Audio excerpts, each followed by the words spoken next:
When it comes to assessing the strengths and weaknesses of a police brutality case, there's a lot of things that we have to take into consideration.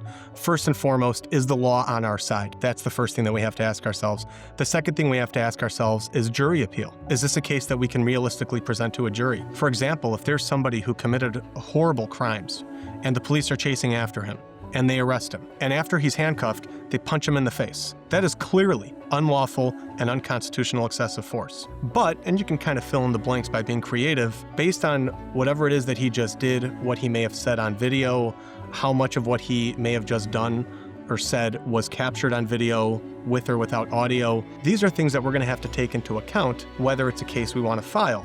Because the reality of the situation is, juries are made up of people. And if they think that this person is a bad, terrible human being, they're really not going to care if his or her rights were violated. That's the sad reality. So we have to take into account the law. Is the law on our side? Will we be able to overcome qualified immunity, which is always a question mark? Will the public sentiment ultimately be on our side if it's going to be a high media case? And then, of course, the most important thing is, will the jury be on our side? If it's a case that I believe I can take to a jury and explain to the jury, with or without public sentiment, that this is a case that they should care about, that the law enforcement officer in this case did something wrong, it's a case that I will absolutely take to trial.